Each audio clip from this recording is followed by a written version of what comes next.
Welcome everybody. I think we are live now. Yes, we are. Welcome Desan and welcome Rachel. Thank you so much for accepting the invitation and to be here and share the space with us. And thank you everybody who is not there because I can't see them, but they are there for sharing this moment with us. I am Almudena Escobar Lopez, and I am the time-based media curatorial assistant at MAC at the Memorial Art Gallery. I will just start saying who are our wonderful speakers and just reading a small bio. Desan Lopez Casel is an editor, writer, and film curator based in New York, a former US Fulbright Fellow. She has held curatorial positions at the Museum of Modern Art, the Studio Museum in Harlem, and the Allen Memorial Art Museum. Desan has organized curatorial projects and screenings for Flaherty NYC, Brooklyn Academy of Music, BAM, MoMA Film, and the Allen. And her writing has been published in Hyperallergic, Film Comment, and in catalogs for the Whitney Museum, the Studio Museum, and MoMA, among others. She chairs experimental film subcommittees for Black Star Film Festival in Philadelphia, and currently serves as editor of reviews at Hyperallergic. And then Rachel de Guzman is the award-winning CEO of 21st Century Arts INC and founder of Walk Art Collaborative. The focus of her work is decentering whiteness in arts and culture by centering the art, narratives, and voices of BOPOC, especially women and marginalized LGBTQ plus communities. In fulfillment of that vision, she has established At the Crossroads, Activating the Intersection of Art and Justice, an initiative presented by 21st Century Arts. Since it launched in fall 2018, At the Crossroads have produced over 40 long table conversations and installations. Her current work culminated from a traditional career in professional arts with the intent to produce work more rooted in both art and community that values experimentation, innovation, creativity in all forms, social justice, and equality. So thank you, everybody. I will start by saying that this conversation emerged from one exhibition that we have currently on view at the Memorial Art Gallery by Jatavia Gari. It is Giverny 1, and it is Negress Imperial, and it's on view until August 23rd. So if you're curious after this conversation and you haven't checked it out yet, I recommend you do. And we decided to have a discussion around the work, but also around the importance of the work, not only internationally, but also locally here in Rochester. And that's the reason why we're having this conversation, just to have a little bit of context. I would like to start speaking about like why the piece in Rochester, why now, and then I have my own thoughts, but I would like to hear your thoughts. Rachel, you, because you work here, you've been doing a series of events here that are very much connected to the piece. And I'm interested in hearing, first of all, your first reaction to the piece, like being in show. We had several conversations personally outside the internet and also at a personal level, but I'm curious if you could share some of your thoughts of the piece and how do you see it fitting in Rochester? I think it's a very important piece to be in Rochester, and certainly it disrupts the artistic narrative and the cultural narrative of a lot that's happened in major institutions here. You know, Rochester really is a place where Black women especially have lacked visibility, even though they've had a lot of impact. And so the whole idea of the Memorial Art Gallery bringing a piece here that actually talks about or speaks to invisibility, speaks to the ways in which, as I was reading and researching the hyper visibility, that tension between the two, I think is really critical here, and especially now. You know, I was working doing a piece with Visual Studies Workshop where I was a community curator, and and we were trying to find out what was in the archives at Visual Studies Workshop on Black women. And it all had a particular perspective. There wasn't a lot, but the whole idea of disruption to places that are sacred spaces that are primarily white spaces it feels really good. So I think it's working on multiple levels. First of all, it's certainly creating interrogation of that whole dynamic, but also it's disrupting Memorial Art Gallery. And I find that to be, an added aspect of it that we can't divorce from the fact that Black women in Rochester tend to continue to be invisible. I also felt that at this particular time, it was like a mental health break for me. Desan, perhaps you can talk a little bit about your experience showing the piece at MoMA, because I know you've done this before, and it's a very different context than Rochester, so perhaps you can add something to this. Yeah, also firstly, thank you, Amalena, and to the MAG team for having us, and Rachel for being in conversation. It's really a pleasure, and I've been so excited about this show from hearing about it from you for so long, and it makes me very sad that I can't see it in person in Rochester. But I think that what I would say about my experience presenting the work at MoMA, which was also the work's premiere, I, together with Ashley Clark, we co-curated an evening of Jatavia's films. And it was her first presentation at MoMA. It was the first time this film had ever been seen. It was also a work that had been finished very recently. So I think that Ashley and I had the really wonderful pleasure of being able to see this work kind of progress towards the finish line and to kind of be in conversation with Jatavia about some of the decisions that she was making. Like, for example, about the Fred Hampton footage and how much she wanted that to kind of come to the fore in the piece, and how she wanted to strike a balance of that with the Diamond Reynolds audio and footage as well. And I think that for me, presenting that film, not only at MoMA, but also in the context of a larger body of work, like we showed 6 of her short films, including an excerpt of her forthcoming feature, The Evidence of Things Not Seen, felt like a really exciting and also like a really powerful moment at a time when I was kind of at a more junior point in my career. And it felt like a way of really, not only for me as a programmer, but as a Black woman, to kind of assert the relevance and the importance of centering this perspective at an institution that has historically been very white and also very male and very straight.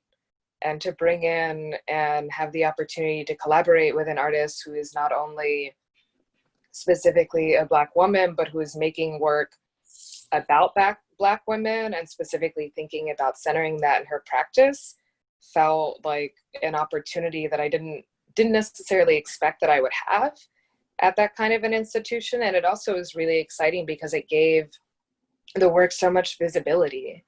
And I think that it's really heartening to me that I still run into people who say that they saw the work in that program or that they heard about it and they became really excited about it. And I think to me, it kind of speaks to the ways in which work operates very differently in different contexts. And I think, Rachel, what you're saying about feeling like it was really sort of cathartic to see this work in Rochester because of a long history of erasure, I very much felt similarly at MoMA, where there aren't a lot of Black women in curatorial roles at all. I think that there has been a long history of Black women kind of actively being excluded from the conversation when it comes to what is being presented in a programmatic sense. There are many wonderful and talented Black women on staff, but I think that for me, I felt really, really in the minority on the curatorial side. And I felt like at the time I was the only Black woman in my department. I was one of the only Black women kind of working and doing the work that I was doing at that time. And I think that has since changed, which is really exciting. But I was also part of this brand new program where I was a joint curatorial fellow between MoMA and the Studio Museum. So I was kind of working in these two very different spaces. And so being able to bring a program that was like incredibly Black and very much centered Black women and also a Black queer woman and her body in her physical work, to me just felt like a kind of a homecoming in a certain way, and really kind of signal that like this can work and that there are more possibilities and conversations that can happen if we're able to have and create spaces like this, even in the spaces that have historically been not open to us or not welcoming to us in all of those different ways. I just wanted to respond really quickly. I felt that that was so powerful in the piece, the whole idea too of what you were talking about, this being the onlyest, the whole idea of the work really representing several levels of Black women, of Black womanhood, and the intersectionality of it, of not having a single narrative of what a Black woman is. I felt that that was one of the most powerful aspects of the piece, and really made you think and go back and watch it again. And to me, it's not important, it's just as important to challenge the type of work people, Black women, are able or do create or able to get in those spaces, as it is the ability and the legitimacy of Black women to be in those spaces. I think that it really did sort of smash expectations too, as far as what a narrative that is related to Black Lives Matter could look like. And I felt that that was very powerful, because she didn't just lift herself up, she lifted up Diamond. And created that connective thread. No, I'm not this elite woman that is palatable to you. This is my sister, and we're here together.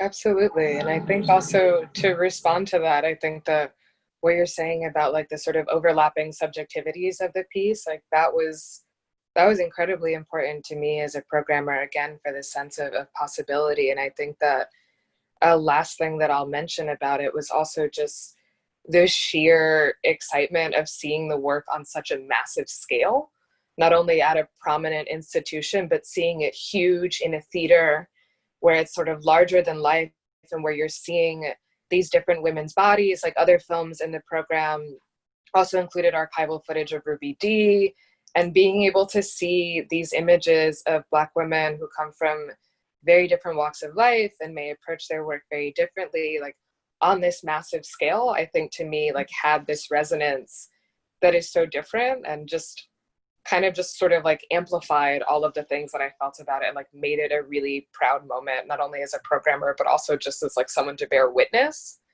And I think that I want to talk a little bit also about scale with you, Almu, specifically, and ask maybe if you could talk a little bit about the decisions you made for the installation at Rochester, because in looking through the photos, I think something that really strikes me about it, and what strikes me as like very beautiful, is the way in which it's also presented at this large scale, and like you're invited to sit down and spend time with the work while you're also being surrounded by it.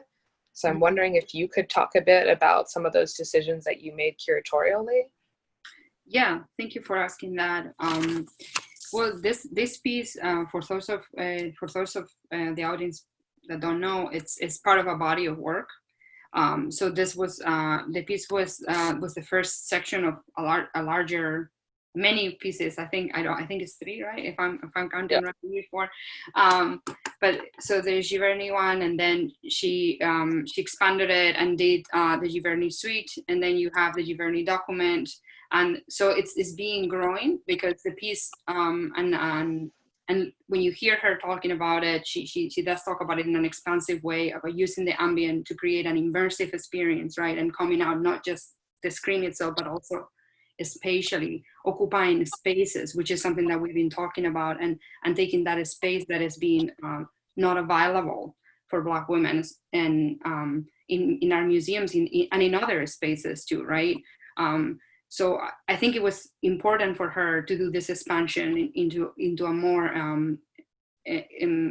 immersive experience, right? So when in 2019, it was last year, she had an exhibition in France Elvas, which is a gallery in Paris, where she had 3-channel version of this piece. So it was on 3 screens. And I saw 2 things in there that it was fantastic at many levels, but I was fixated in 2 elements of the show. One of them was the use of frames, and also the use of the light.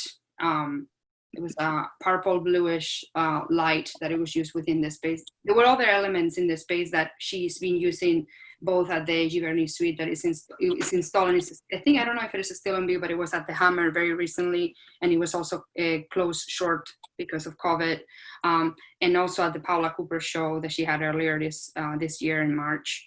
although that show is more expensive. Sorry for the confusion within all the versions, but they are all different versions. And this piece that we have on view at the Memorial Art Gallery is just one channel. It's supposed to be just to watch at the cinema, in a cinema space as a screen.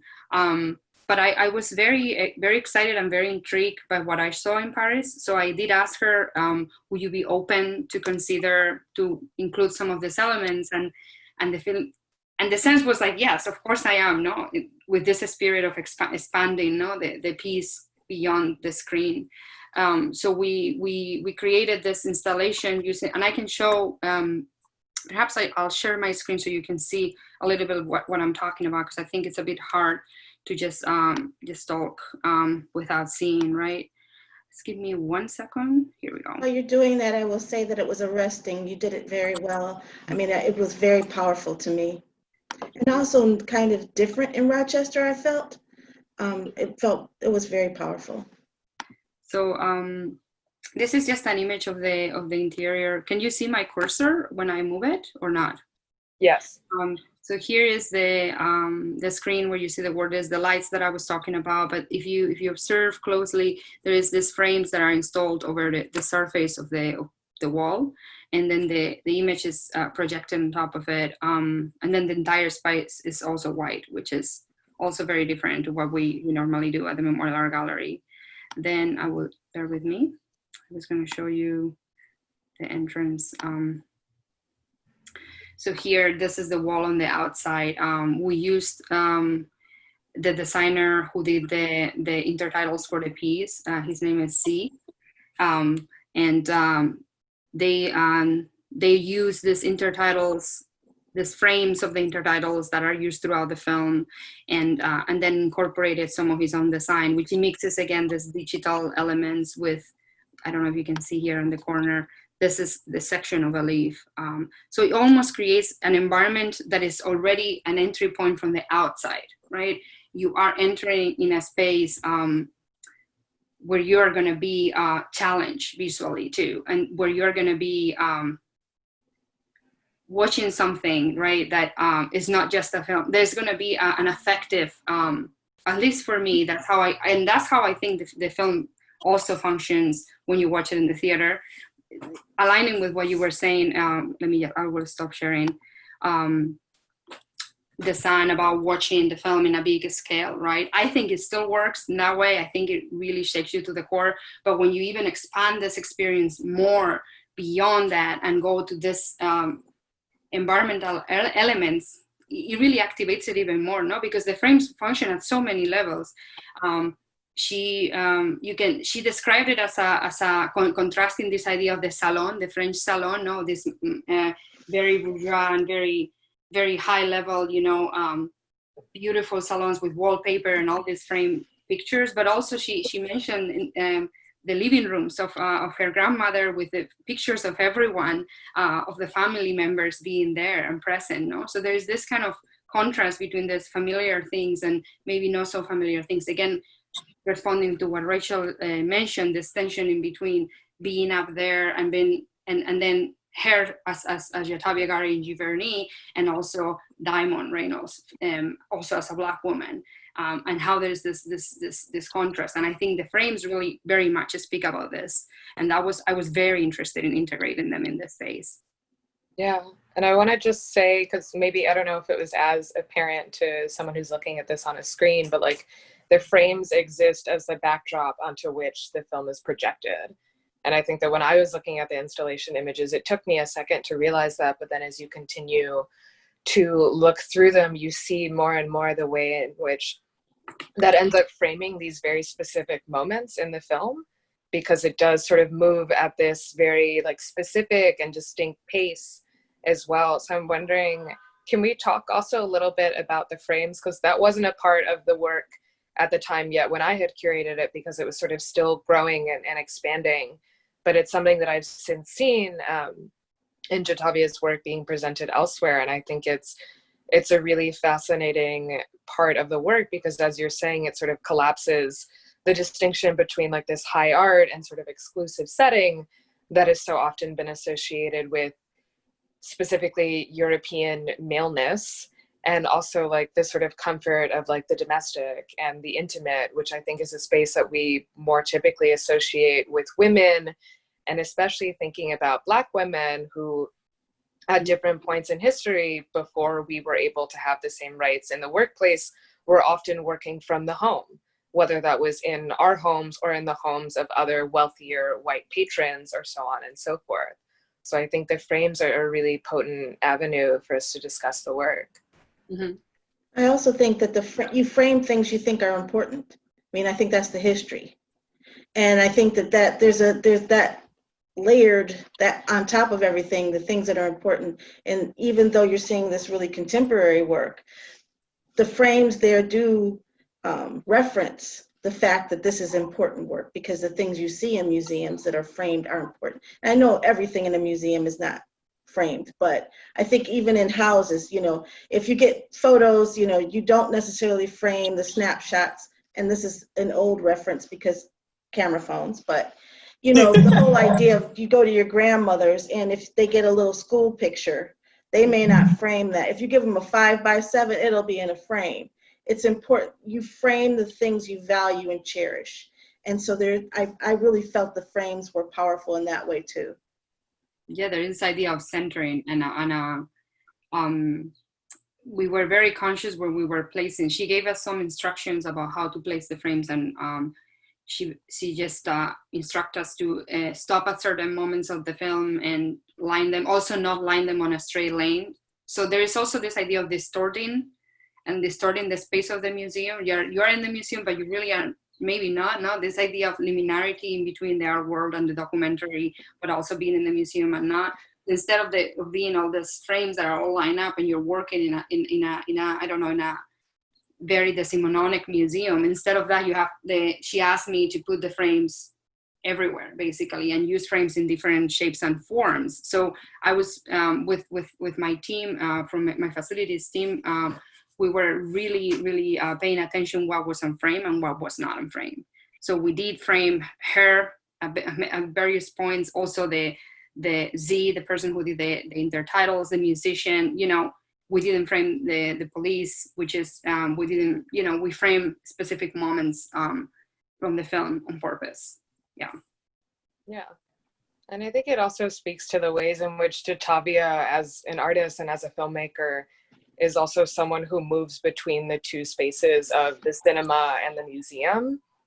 And I think like that's often the work that I'm most interested in, because I think that you have different conversations about a work based on how you experience it. And I think that the conversations that one might have about something that they're seeing in the gallery, where they're walking in and they're maybe experiencing their first introduction to the work, I guess I should say, might be in the middle of the film or at the end or at the very beginning, and then it'll loop back around, I think is very different than sitting in a theater and experiencing it kind of like collectively. Mm-hmm. And I think that I'm excited about both of those different experiences for different reasons. And what I love about this work is that it's gesturing to both sides of the way in which you can take in moving image work. And I think that Jatavia's work is work that works very well in both a cinematic setting and a museum setting, because she is thinking about that consciously and how she makes her work. Yeah, I absolutely agree. That's why I think I showed this work again as you did in a film program, and it works completely. I mean, it works I still think it works at an effective level. That's what I was trying to say before. There's this, and I think maybe it's interesting also to think about the archival materials that way, right? How she puts Fred Hampton. He's making a specific quote about political education, but also she has Philando Castile. Although you don't see Philando, you see Damon Reynolds and her daughter, but there is a connection with the two deaths, and how historically they are basically. It shows again and again the systematic repression of the state and the systematic, undermining of Black people by the state. And I think and it continued. Right.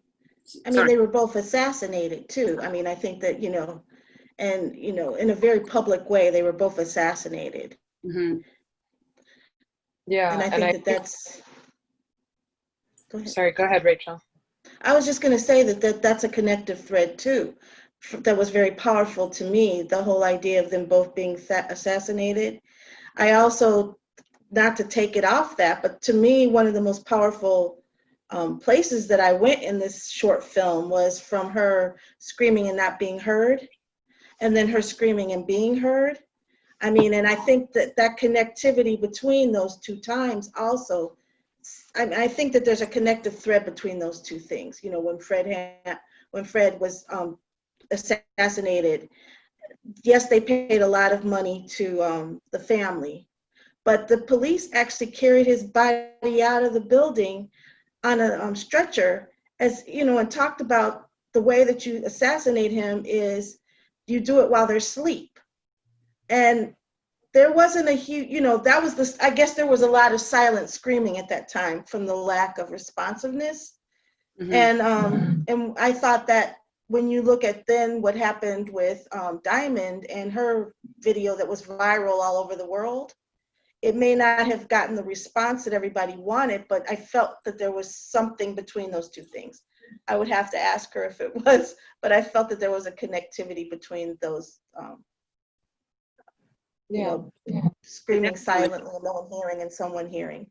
But there's also, sorry, Lisanne, go ahead. No, it's okay. No, I would definitely agree. And I think that that's a big part of the work where it's sort of like, I think it's such a metaphor in so many ways where like there's this moment where she screams and when you do hear her after that, she just keeps walking. And I think to me, rewatching the film now feels like especially, I don't know if chilling is the right word, but maybe resonant is better, where it's like there is something to be said about the experience of Black womanhood, which is obviously diverse and vast and very varied. But I think that so often you get put into a situation where like things are happening and you're losing people or there's violence going on and you don't have time to stop. Like you have to just scream and keep going because there are also other people who are depending on you. And I think that the way in which she uses the footage of Diamond really makes that kind of crystal clear to me. It's like, and she's talked about this in her framing of the work, it's like for every highly public death or assassination of a Black man or a Black woman or really any people, like, but especially Black men and Black women, like there is a whole community of folks left behind. Yes. Like it's not just about that life that has been stolen, but it's also the people that will be grieving and mourning and figuring out ways to continue to carry on. And I think that the moment that she screams and just keeps walking really just acts as this like very precise way of hitting that on the head. And I think that particularly this summer where we've seen such a glut of violence and just like an outpouring of like white supremacy, for lack of a better term, in terms of the rate at which Black people are not only being policed, but also killed. I think it really just watching it again this summer makes it feel that much more prescient and just makes it feel that much more clear of like, this is a work that's going to continue to resonate in so many different ways for a long time. And it's so important that it was made because it sort of is one way of kind of giving voice to the absolute like rage and frustration and also endurance that I think is a really big part of Black womanhood. And I think that it comes across so beautifully in the work and just so powerfully. Mm-hmm. I have a question about her intention, and I know that you can't speak for her, but I wondered when I was watching the film and about today, and the whole idea that she's decided to do different chapters, that it's an ongoing narrative, an ongoing film project.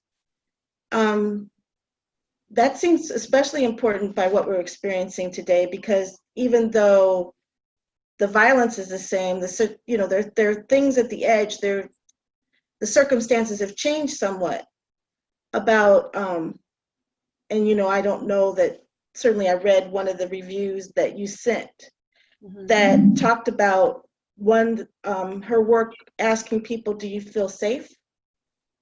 And so I'm wondering how that, I just am very fascinated with the idea that this work is not static to the, I don't know if she's finished, but the idea that you can keep revisiting this as things evolve. Mm-hmm. So having not seen, I know both of you have seen other pieces, I'm wondering how that, I mean, that feels very powerful to me, to be able to revisit and still have the same, have the work be a part of an ongoing project, but understand that everything around it can change in the margins, even though white supremacy is a constant. Mm-hmm.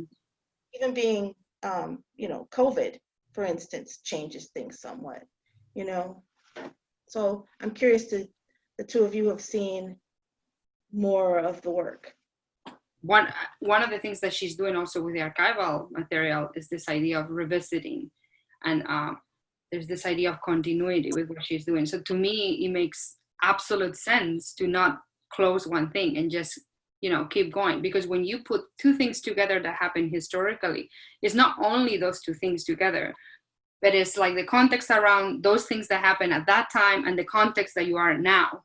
So there's this continuous revisitation, right? Stretching the question in an ongoing question, right? That is still hitting us. And I think is a logical way of working for her, especially with the way she's combining both documentary techniques or tools with art history. It doesn't really matter, right? It's just how she's putting herself on the work, right? And putting all the histories from her, and the histories that are part of her, and the histories that are part of everyone else's, right? And I think it makes sense to me that it's an ongoing and an expansive project. That's at least how I see it. And I'm sure Design Cannot or has other, I don't know what thoughts you might have on this, but that's kind of how I see it. Yeah, I mean, I feel similarly. I think that the archival footage that is part of the film is a very important way of kind of like gesturing backwards and forwards, mm-hmm. because you're also thinking about what has happened, but also what will then be archived in the future. And so I think that it makes perfect sense to me that she treats her work as though it's a living thing, like it's a living being. It's something that is like growing and breathing and stretching in the same way that we are as individuals. And I think also that like her rejection of this idea of like something that is finite or something that has to be like finished is also, to me, feels like a rejection of like white supremacy and capitalism, which I think is what that comes from. Like this emphasis on product and something that is finished and done and in some ways like kind of dead, I think is also very much something that comes from like a white supremacist system that always emphasizes this idea of getting to the end of a point rather than something that is in process and something that is changing and growing. And I think it's also a way of kind of pushing back, at least that's how it feels to me, against like the very real factors of commercialization, which is a huge part of not only the art world, but also the film world. Like the way that films have to move on a circuit, the way they have to be done by a certain time to show at festivals. I think that is a system that is frustrating and inflexible, and I feel similarly about the art world. So I think that when I see artists like Jatavia going in between those two spaces and kind of making a conscious effort to change their work and grow it over time, whether that's through editions or different installments or being comfortable showing work that is in progress, I think it's a really great way of pushing back at that ideology where it's like, this has to be set in stone and it can't grow and evolve. Like, why can't it? Why can't there be space for that? I think it's really engaged art too. I really agree with you completely about that, and really so there's so many levels of disruption in this work, and I feel that that's one of them too, but the whole idea of being able to engage with what's happening in the world, history and all of that and bring it all together through her vision, I think is a very much taking, it's also, I wouldn't say giving her agency because she has agency, but it also is making her able to establish the parameters of how she works and how in her vision. I feel like she's really, it feels very powerful. And I don't mean powerful in the sense of the impact. I mean powerful in the sense of I'm going to do my work, and that Yeah. feels good. Yeah, I mean, like, it's a flex in a lot of ways, and I think that's what I I love love about that the flex. work. Yeah, it's like it is taking up space, and it's doing so in a way that's like very unabashed and very much like proud and kind of like doing its own thing. I think that even as Jatavia is very much like gesturing to art history or gesturing to like the legacy of experimental film through the way in which she's drawing on like the techniques of Stan Brakhage, for example, who of course like hand painted a lot of his films, which Jatavia does as well. I think it speaks to the ways in which she is actively claiming these parts of history that I think have often like not been associated with Black women, or have been like deliberately like kept separate from Black women or exclusive of them. Mhm. And just saying like, why can't I also work with this, or why can't I also do this? And there's no reason why, other than the fact that history is not allowed it. But now there are ways of pushing back against that and disrupting, as you're saying, Rachel, and bringing together things that I think would normally be thought of as disparate. Like for example, like I work with experimental film, and I think that experimental film has a very like white and male history. Not only because like those are historically the people that had access to the tools, but also because that is what institutions have collected, and that is what they have preserved and shown and saved. And so that is what, when we look back on history, that's what we think was happening. But obviously there were so many people that were doing this work. It just hasn't been saved or talked about or written about in the same ways. And so I think she's very much asserting that like her work should be in dialogue with these other figures, just as much as it's also important for her to work to be in dialogue with that of other Black women or other Black men or other people who are Black and non-binary, or who relate to their identities in different ways. Like she's very much charting a path that I think is more expansive. One of the most impactful things to me, and something that I really have to think about a lot more, was during the first month when she was there and she was feeling a particular kind of isolation and despair, and she took the petals and the leaves and applied them to the film, the clear film. Mhm. I did not know that going into, or I didn't connect with it if I did, going into seeing it the first time. But when I saw it, it really gave it new meaning to what I was seeing. And to me, that was so personal. And, you know, it just was so, it was a personal insertion that was beautiful, but it almost felt like a diary, I mean, or a journal, you know, learning why or how she ended up doing that. Including the clear film. Mm-hmm. She did all I know is when I heard her talking, and correct me if I'm wrong, maybe the son knows more, but she talked about Mono no Aware doing workshops in there and learning analog film. Mono no Aware, for those of you who don't know, is a very important space in New York City which keeps alive analog film, where you can buy film and where you can also learn how to process film, and they are very important, I think, within the analog film community. So I don't want to say that she learned there for the first time because I'm not Jatavia and I don't know that, but I do know that she experimented there with film, with 16 millimeter film, and she was working with these techniques. There is also an idea of engraving yourself in the film, no, working with your hands, being present. No, this is a very tedious work. This strips of film are very, very small, right? And putting the leaves on it and like coloring it or scratching it, which in other pieces of her work she scratches the film, the archival material, and makes different film. I'm sorry, I'm in Brooklyn. That is what it Yes, is. we're live. Yeah. New York. They're always out there, of course. But I think it is that's kind of where it's coming from in her practice, right? But also, as the son was saying, it is engaging with this very long tradition of experimental film. Brakhage is an example also because he made a film called The Garden of the Earthly Delights, which there are all these plants attached to the clear film, right? So she's engaging. Also, Yeah. part of the space. That's flower petals and leaves, etc., are part of Giverny. They are the garden itself. So it's also this idea of the space itself. Again, the garden, her in the space, and the other spaces that are on the film, and plus the museum itself, and you entering this space created through the installation. So I think there's this interconnection of all these different things. And again, so to make it short, there is this idea of engaging with the experimental film tradition, but also engaging with the handmade folk. I don't know what for a better word in Spanish would be called folk art, but I don't know if there's many different terminologies about working with your hands, with beading, with making quills, with sewing, with, so there's this idea, right? And definitely she's putting herself there, right? In a very Yeah. way. Yeah, and I also think that something that it feels like she's gesturing towards to me is like the history of like ethnographic film, and like her specifically being an artist who is spending time in this new location. She was in the Giverny Gardens for her residency with the Terra Foundation and was the only Black woman there.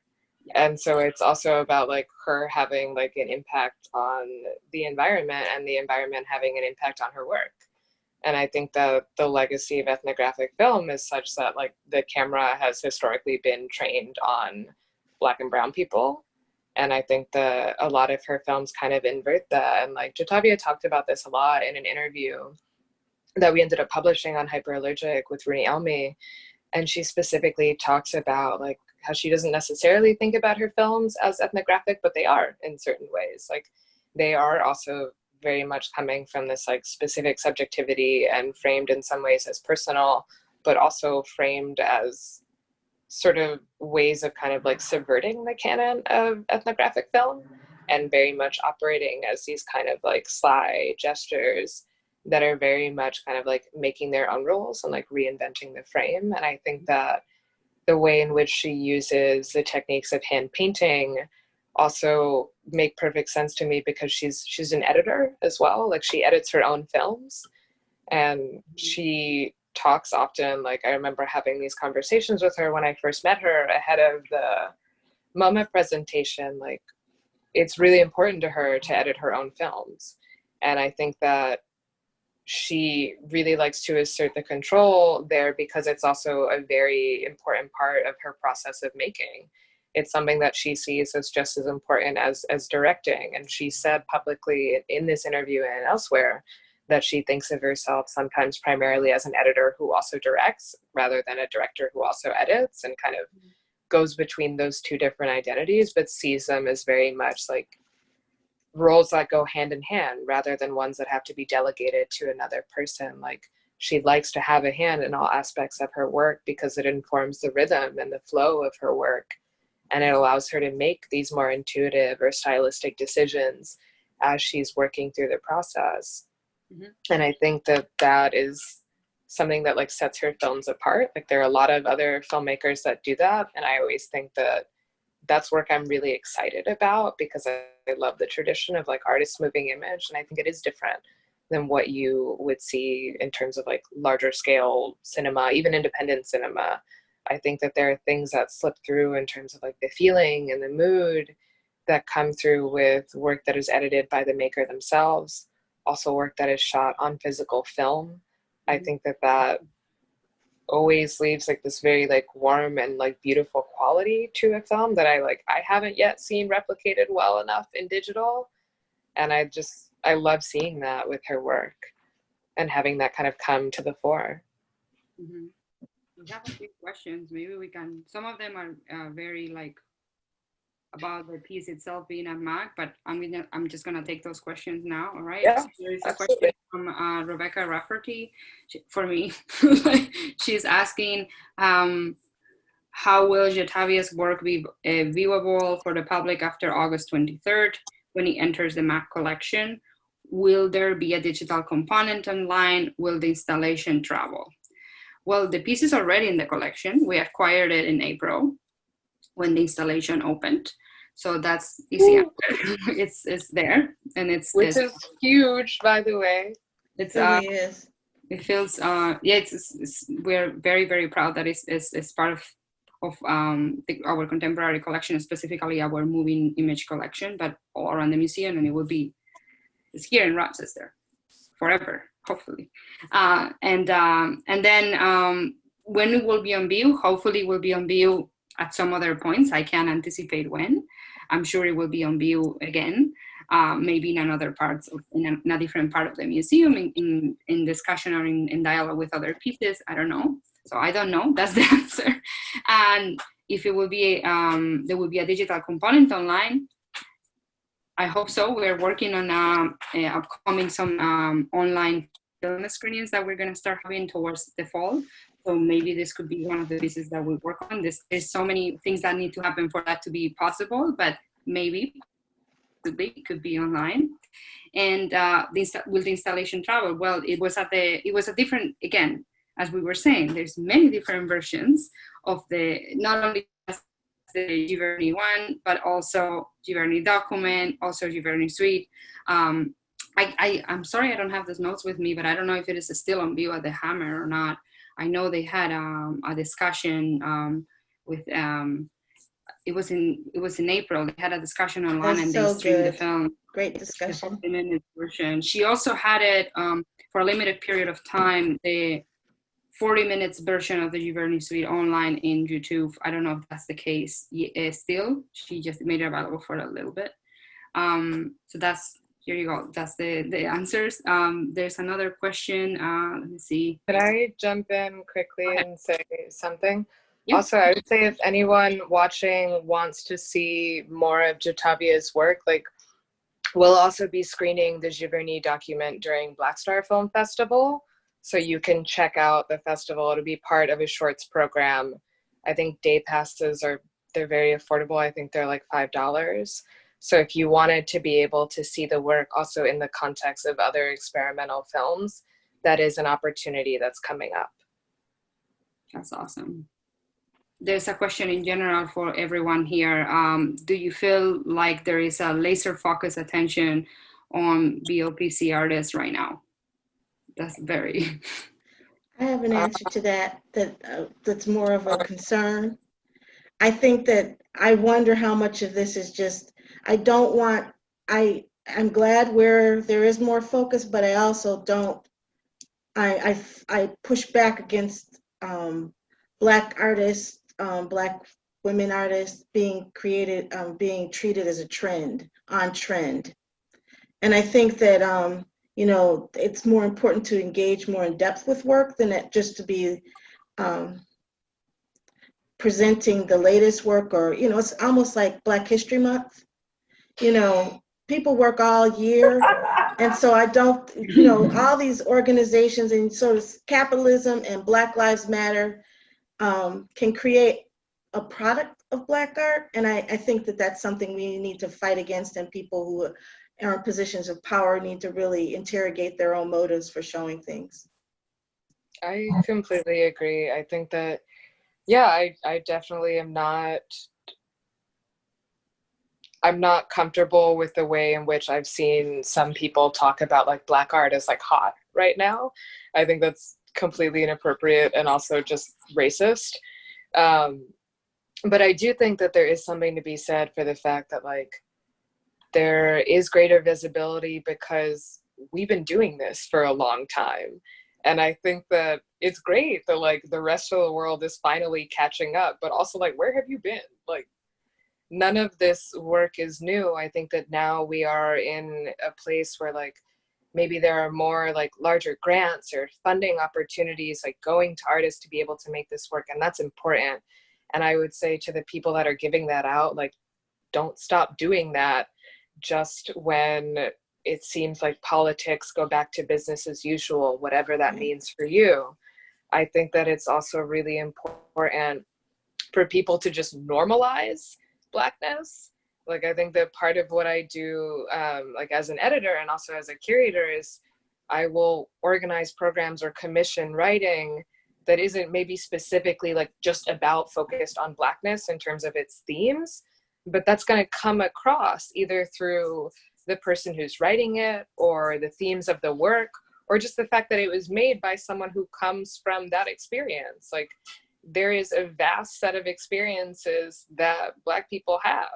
Like, there is no reason why whiteness needs to be seen as universal and why Blackness is something that's on the fringe. Like, I routinely commission Black writers to write about things that are not made by Black makers or that do not center Blackness. And I think that is imperative because it also disrupts the notion that, like, oh, something is universal if it's made by someone who isn't a person of color.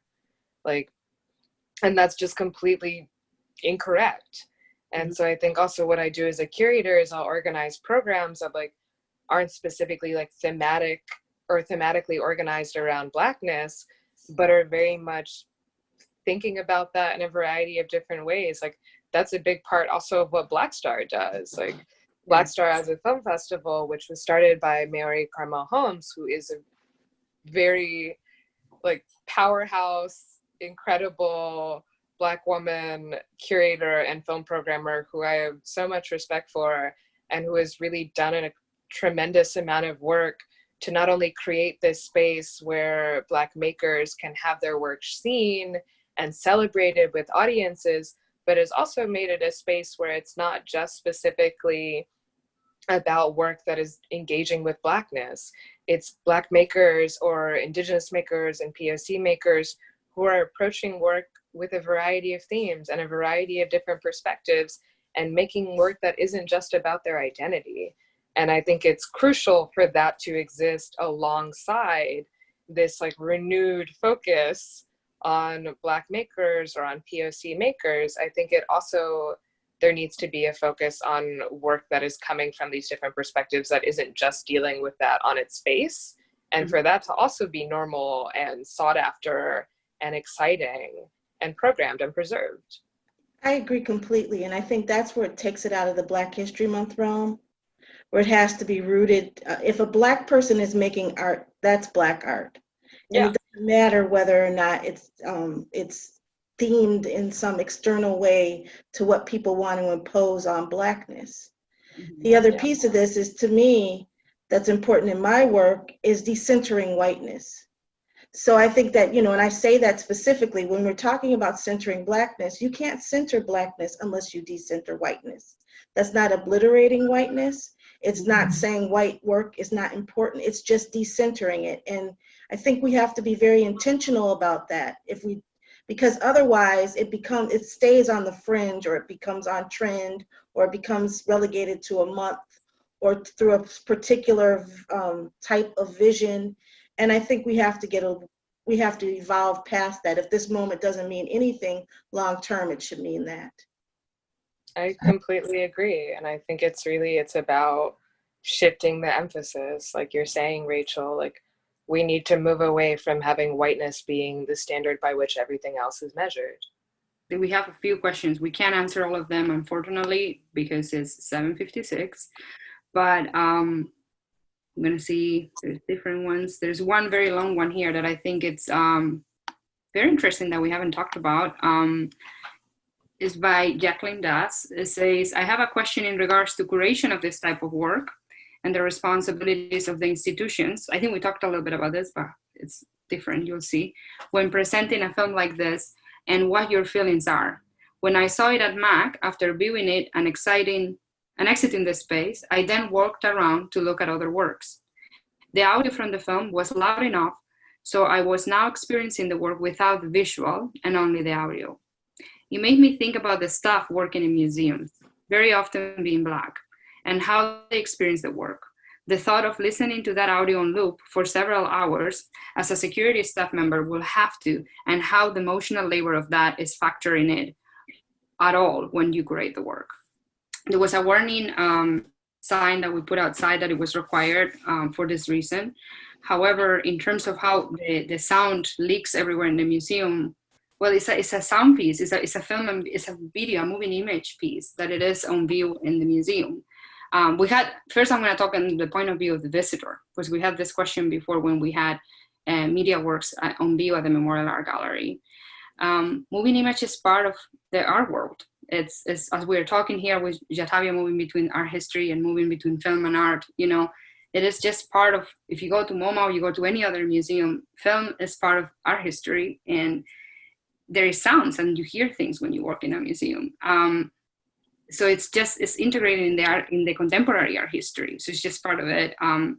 In terms of the contents, well, I think there's you need to think about what other things you see when you see for instance, when you see a horror film, you're experiencing horror. When you're watching I don't know, a romantic comedy, those are all these feelings that you're dealing with. So why not also doing this with an art piece, and questioning why do you feel uncomfortable, and what really is that you're feeling when you watch this film, and why there is this feeling within you, this being uncomfortable. Why are you really uncomfortable, or what is it triggering from this that is not triggering when you watch the news on television, or when you watch the footage from Philando Castile on a Facebook feed? What is the difference between this and the other thing? Perhaps it's this political education that Fred Hampton is talking about. But I'm just posing these questions there. I mean, this is just some initial thoughts. I don't have a form thought of it, but if anyone wants to share their thinking on this question, please go ahead.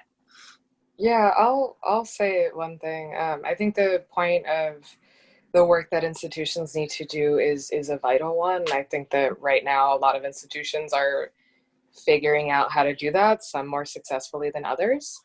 But I think that as a curator, a lot of the way that I think of my role is like, my job is to do the framing and to do the interpreting, because I tend to be in the very privileged space of having access to an artist when they're in the process of making, or where they're comfortable sharing things with me that they maybe wouldn't share publicly in the text that they write about their work or in other ways. And so I think that it's sort of your job as a curator to kind of be that interpreter in between, and also to be an advocate. Mm-hmm. And to make sure that the artist's work is presented in a way that honors their intention. Obviously, that tends to, like, that might differ from like what is possible in a space. And so it's kind of your job to kind of figure out what's the like happy medium that you can strike. Mm-hmm. In terms of your points about security hearing this, I think of it as a film that, like, yeah, it does contain trauma, but it also is a film that's very cathartic to me as a person of color, and like specifically as a Black woman. And I think something we haven't talked about in this film yet is the music of it, and the fact that like it is so rooted specifically in the South, which is where Jatavi is from. She's from Dallas, from Texas. And the mix of the music, it's Louis Armstrong singing La Vie en Rose, but it's a chopped and screwed version. And so it is sort of punctuated by the audio from Diamond Reynolds, and then you also have the scream. And I think that it slides you through these different moods that I'm sure is probably intense to experience, but I also think is really cathartic and really kind of takes you on this journey of like, these are the different phases of sort of processing. And I think especially when we're living through a summer like this one, which feels unfortunately quite similar to 2016, which was also like a very violent and really devastating summer, I think that it's also a reminder of the need to stay vigilant and to continue to be aware of these things, while also recognizing like there can be a release. Like, there is also more to what's going on than just death. Like, there is also joy and art and creativity and other ways of like finding a place for yourself in this work, especially as a Black woman or as someone who might be Black and on security and identify differently. Like, I think that it is a film that is very personal, but I think you can kind of take a lot of different experiences from it. And what I take is a sense of catharticness. I couldn't agree more.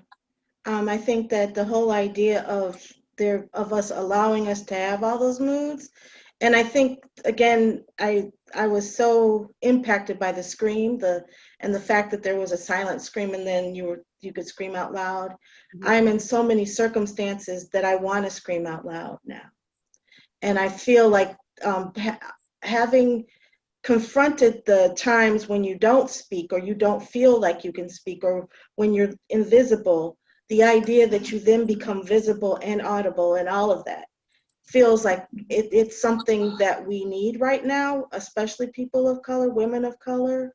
This idea that, and I remember that you were talking about design, about then she walked back to business. I mean, that it feels so real, but also to be able to then scream and have people tell you, not tell you you're exaggerating things, or that's not what somebody intended, or all of the other denials of the horrors that we're experiencing right now is not something that would leave, I don't believe, someone traumatized, even though we live in traumatic times. It's something that would leave you, that there's some understanding of what you're going through. So I felt it the opposite way. And I watched it several times in the museum, and I told Almudena that I actually was watching other people. I went from watching it, because we were going to do a long table conversation, so I actually was researching this from watching it as a viewer, but then also experiencing it from other perspectives. And not only did I not feel traumatized by seeing it multiple times, I actually felt that it made me, I got affirmed the more I watched it. So that was my personal experience with it. Thank you. It's 8:05. So I'm sorry, but this was really great. I'm so thrilled that you both were here. I think it was a very good conversation. I hope one day we get to be the three of together and more people on it, a collective experience of more people in person soon. Desan, I really hope you can come to Rochester. And thank you everybody for your questions, for being there. And please come and see the show. It's up until August 23rd if you want to see it. And yeah, thank you everyone for joining us.